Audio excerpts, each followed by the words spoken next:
Shalom everybody, and welcome for another exciting episode of the Rivkah journey.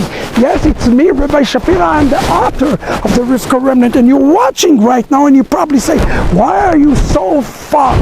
Why are you so far? You can probably not see me. In a minute you understand.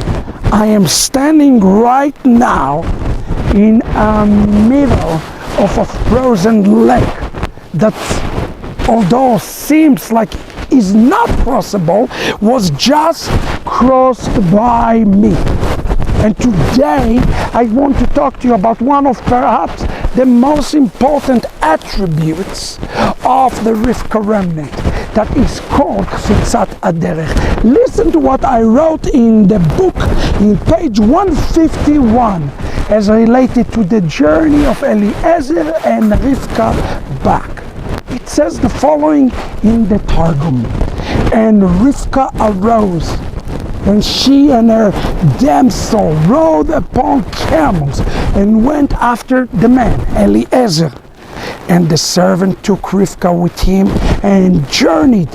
And as she was shortened to him in his journey to Padam Aram, so it was shortened to him in his return, that in one day he went in and went out. He returned in one day. Brothers and sisters, the Rivkah journey have been a supernatural journey because of her ability to say yes and amen to God.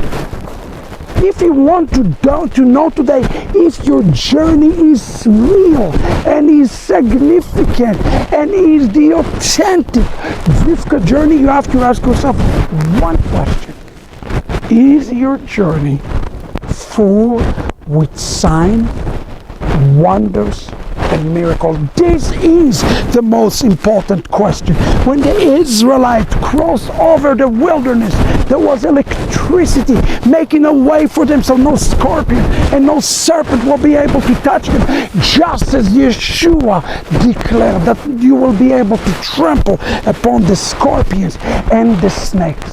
Listen to what the Ramchal is telling us in the bottom of page 151. As soon as Eliezer began his journey, when God provided him incredible miracle. What was the miracle? It is called in Hebrew Kfitzat HaDerch, allowing to Eliezer to traverse a great distance in a short period of time. Eliezer, being a wise man, understood that God does not do a miracle in a partial way, and he realized that, and he began the miracle of spiritual leaping, called in Hebrew Kfitzat HaDerch. The leaping over, the jumping over, just as it says in the Song of Songs, a jump from one height to another height. Today the question should not be how much Torah one observes, how little and how much, but rather, does he seize the power of the living God manifest in a supernatural way into his life? In page 152 it says, those who enter Rivkah journey must pray for Kfitzat HaDerch, which is a supernatural jumping in the journey back to the house of Israel.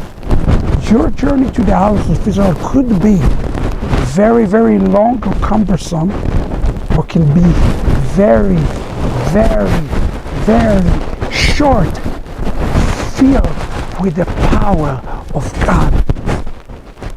You see, friends, Kfitzat HaDerch have an element of trust.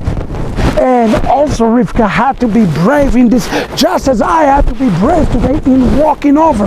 This idea of crossing over is the word Hebrew.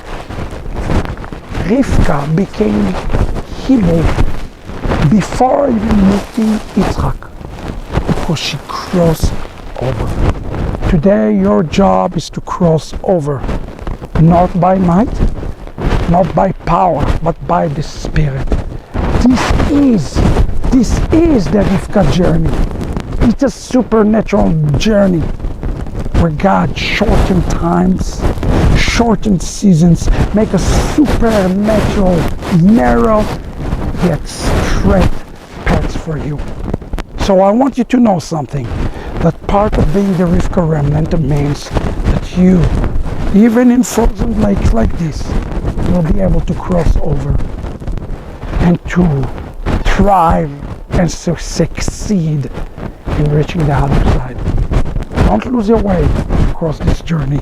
Rely on His power to be able to lead you and even shorten the time and the season in this journey. Many of you say, well, I never grew up in this. Well, friend, I have good news for you. If you experience Kfitzat HaDerch, you will be able to jump and leap faster than you can ever imagine. God bless you from the frozen lake.